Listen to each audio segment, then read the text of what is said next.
Hi, I'm going to be your moderator for this evening. I'm Zach, and it is my pleasure to introduce Henry Azzam, who is currently the Senior Lecturer and Director of the Master of Finance program at the Olayan School of Business at the American University of Beirut. He joined the faculty in January of 2014.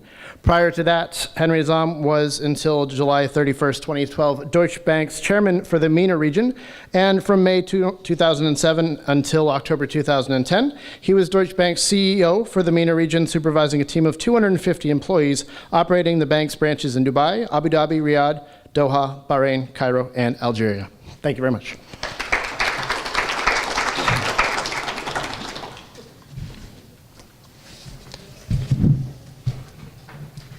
Ladies and gentlemen, good evening. I would like to start by thanking the organizers of the conference, especially FX Pro, for their kind invitation, and my dear friend Jihad Al-Hukayim for giving me this opportunity. My topic is digital challenge facing markets and financial institutions in the region. It's a specialized topic, but it's a very relevant topic.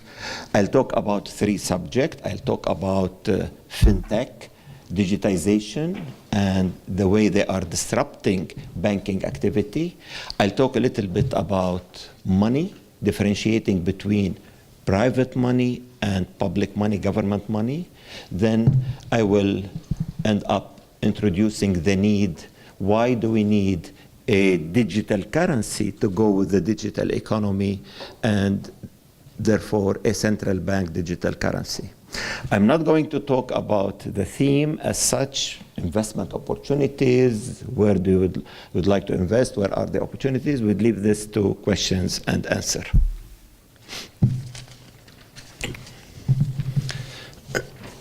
What we have been witnessing is the growth in electronic commerce. Everything today is happening digitally. The figure is amazing. It's 2.5 trillion in 2018, growing at double-digit growth rate, expected to reach 5 trillion.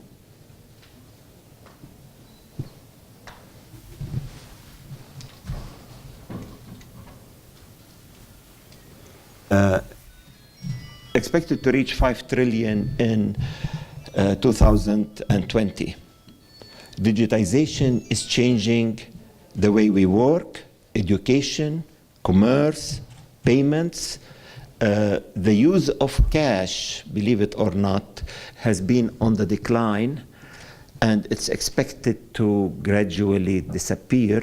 Today, the most profitable bank in the world, Swedbank, cut its branches from 1,000 to 200. All of them are cashless, except few in downtown Stockholm, mainly catering for the tourists. Demographics are accelerating the developments as well. The millennials are steering the economy to their own world. They hate to go to a branch. They want to use their digital platforms to raise debt and equity, to transact commerce, to make payments, to transfer money. We're looking at a region whereby you have very few, up till now, 1 out of 4 adults have a bank account. I'm talking about MENA, I'm not talking about UAE.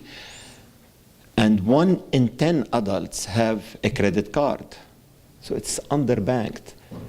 At the same time, we have 9 out of 10 of those who are unbanked have a mobile phone, and 70% of these phones are smartphones.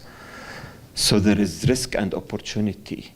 We're no more looking at people in the lower income, the unbanked, as being bad business. On the contrary, they are an opportunity to be tapped.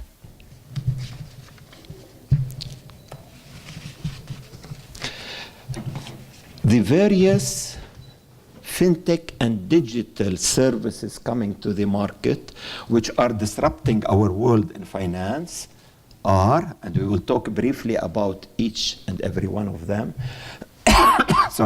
mobile and online banking. These are disrupting using cash, using credit card, using checks. Peer-to-peer lending, again, it is done on digitally, disrupting retail borrowing. Crowdfunding, disrupting private equity funding for SMEs. Robo Advisors, or automated asset management, catering for the millennials, disrupting asset management. Cross-border payment services. Ripple, disrupting SWIFT. SWIFT has been there since 1976.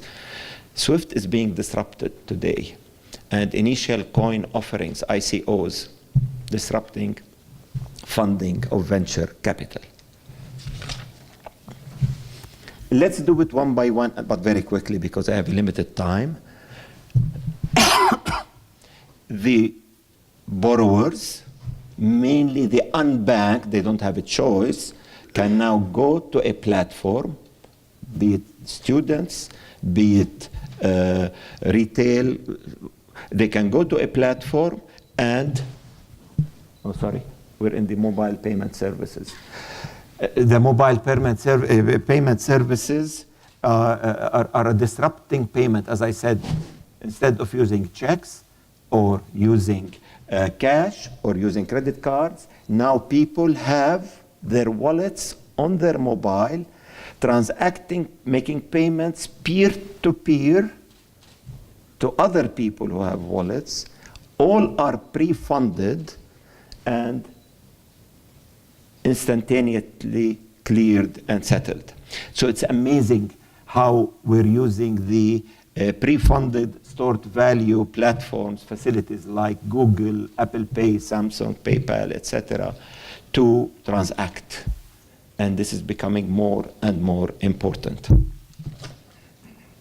Let me go back to the borrowing. As I said, SMEs, students, consumers, mainly unbanked, they don't have access to the banking sector, can go to a platform, request a loan, a small loan. The platform is a matchmaker with those who want to lend. Those who are lending are investors who are taking the credit risk. It's not the platform. The platform is a matchmaker. But eventually, those who want the money, they can get it.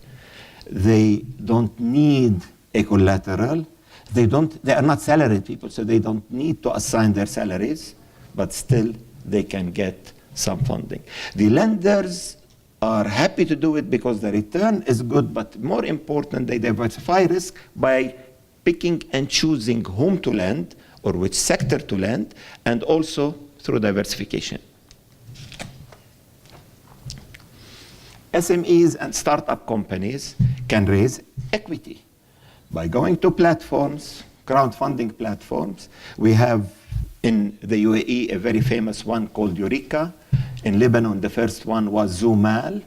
They can go to this platform and ask the investors for funding. Putting together small amounts here and there would actually raise the targeted equity needed. So again, the platform will assist the SME on its business plan and come up with a valuation. Who knows how much they are worth? So the platform would do it. Robo Advisors, catering to the millennials, those who have 5,000 to 10,000. They don't have access to asset management funds. Some of them cannot open brokerage accounts, so they go online to a platform, example, Wealthfront and Betterment, and this platform would offer them a reasonable investment outlet. They assess their requirement and their risk by asking them straight questions: your salary, your age, your investment requirement, and the time horizon for investment. Therefore, they're able to offer money at very low cost. They're able to offer money at very low cost.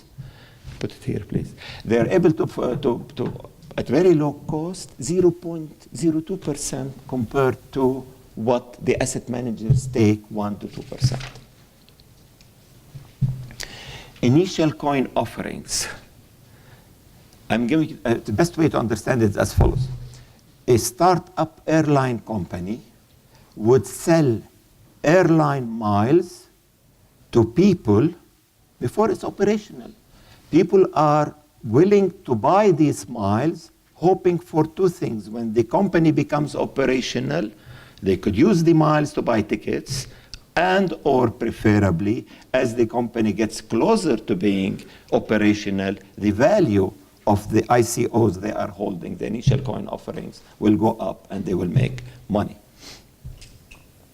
This has started just 2 years ago, 2017 to 18. Already more than 300 ICOs were issued and more than 10 billion has been in the market. The cross-border payment services between financial institutions, the dominance of SWIFT and all the problems of SWIFT and correspondent banking and branches and cost of foreign exchange. I mean, you want to transfer dollars into another currency, you have to pay the exchange. All of those things are being now disrupted by Ripple. Many Arab banks have joined Ripple. Ripple is a platform. They transact using their coin called XRP. So XRP is the coin of transaction of Ripple. If you are a company, you want to pay your exporter in Korea, you ask your bank to go on Ripple and transfer dollars to the Korean exporter. The only way he can do it is to go from dollars into XRP. So he takes the exchange risk of XRP.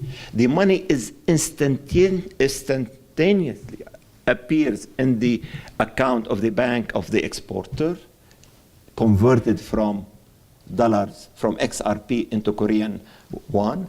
So there is less than a second of exposure to the XRP exchange rate. XRP fluctuates like all the cryptocurrencies.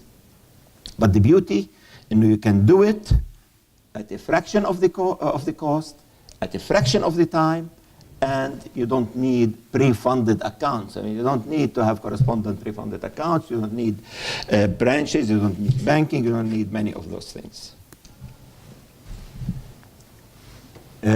Just as a reminder, global payment reached 2 trillion in 2000. A huge amount of money is being threatened.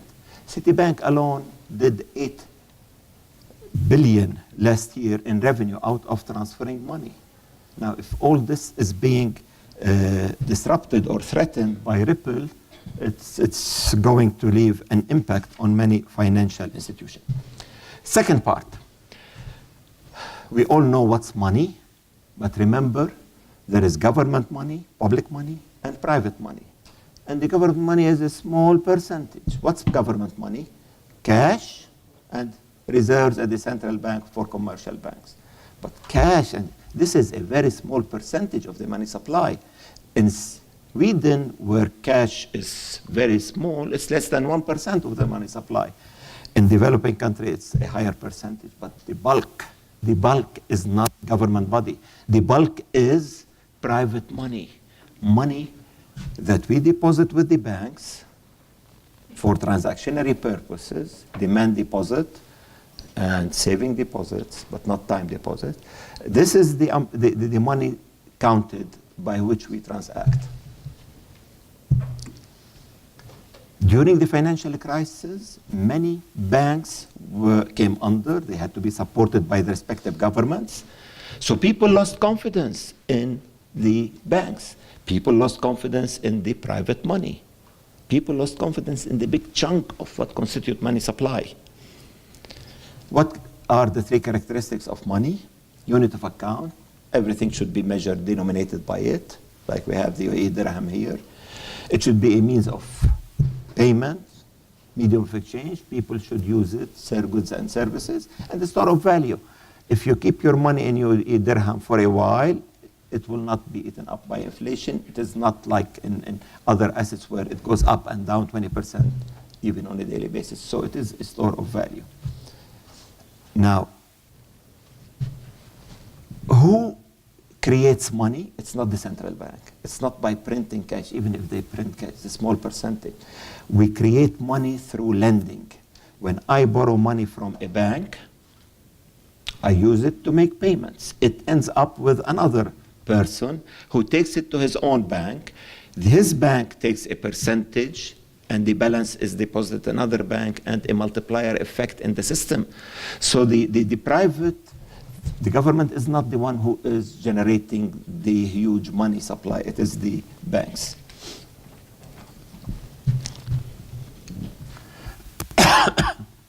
The stored value facilities, I talked about them. Wallets on mobile phones to transact. Let's not forget the cryptocurrencies, the Bitcoin, the Ethereum, the XRP, the Litecoin. I mean, these have proved to be useless. They have proved to be not a currency because they don't meet the 3 criteria of a currency. Even they were established as a medium of exchange, but even as a medium of exchange today, it's too expensive to send Bitcoins from one place to the other. So forget them as money, forget them as asset. I mean, what's the fair value of a Bitcoin? God knows. I mean, how Bitcoin is 5, 10, 50? We don't know because there is no cash flow by which I can discount it to the present to come up with a fair value. So these are the worst kind of private money.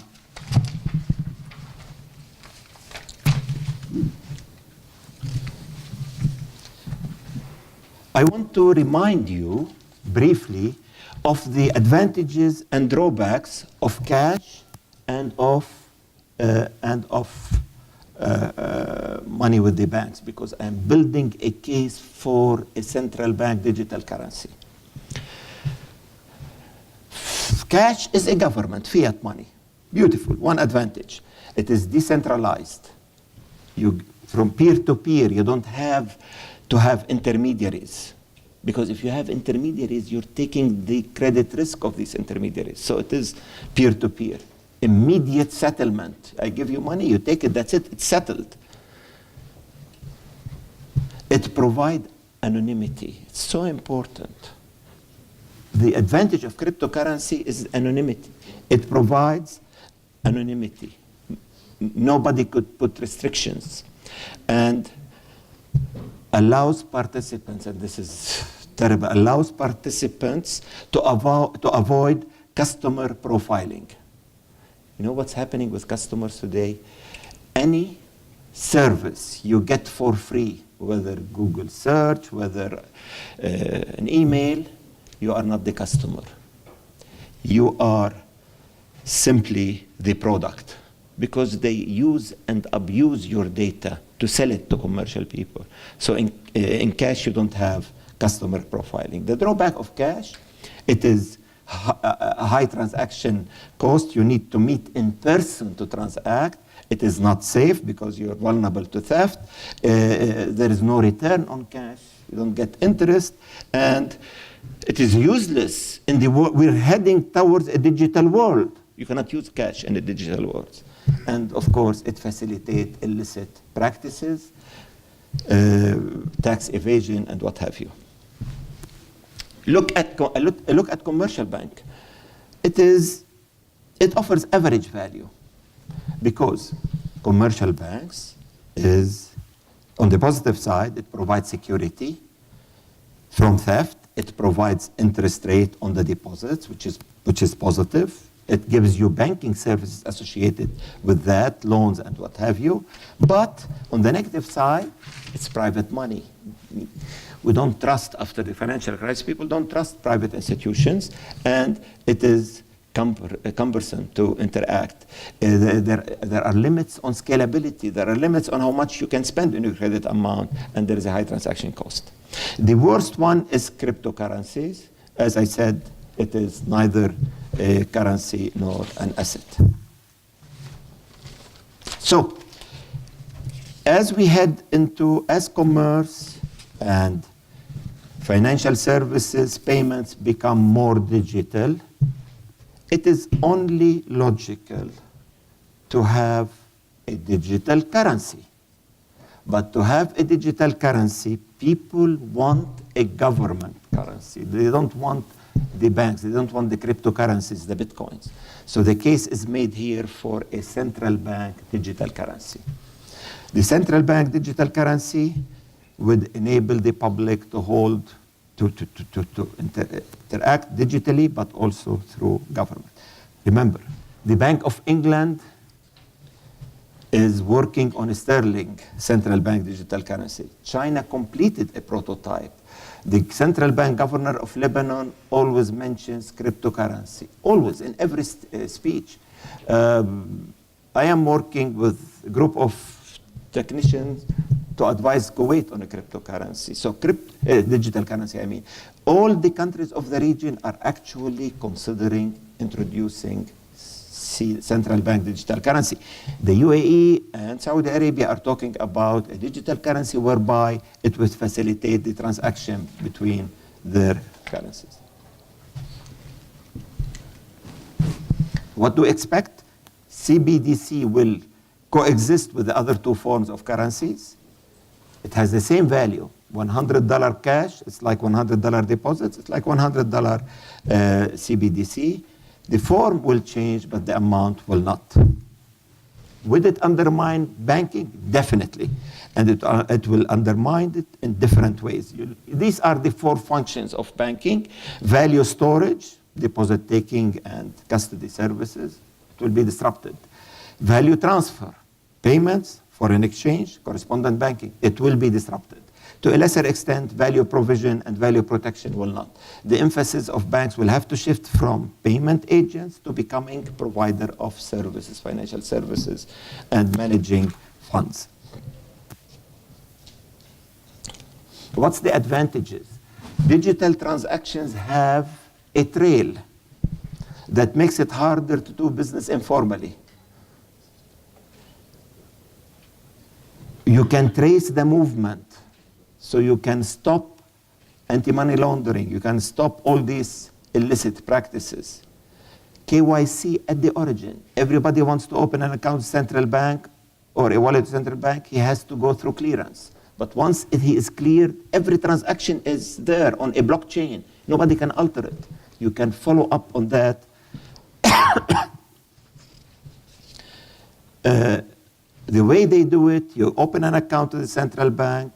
They give you an account / e-wallet. You have your private keys to the e-wallet, and you can pay counterpart who also has an account at central bank from your e-wallet to his e-wallet cleared on the spot through the central bank. 3 minutes left. 3 minutes left. At the macro level, it would help the unbanked to join the economy. It will enable more fintech. It will save on the cost of printing. I mean, there are so many advantages of cryptocurrency. It has advantages to the banking sector. And I want to conclude by answering the question, are we ready in the region for the digital and digital disruption? Are we ready for the cashless, contactless payment system? We are. We're seeing banks moving in that direction. This is the picture of a bank of the future. It's a digital bank. There is no one employed there. There is no need even to visit the bank, but sometimes you go, you do whatever you need to do. It's interesting to point that Mashreq Bank had opened its first manless, cashless digital branch in Dubai. So we're heading there, and I'll conclude by saying, I have no doubt in my mind that in a few years, digital banks will become mainstream. We're heading there. It's happening worldwide. In a digital world where we are living, the new form of currency is needed to interact digitally, but also it has to be a government one, therefore a CBDC is required. This is our campus in Beirut. This is our school. You're most welcome to pass by whenever you are in Lebanon. I would love to see you. Thank you.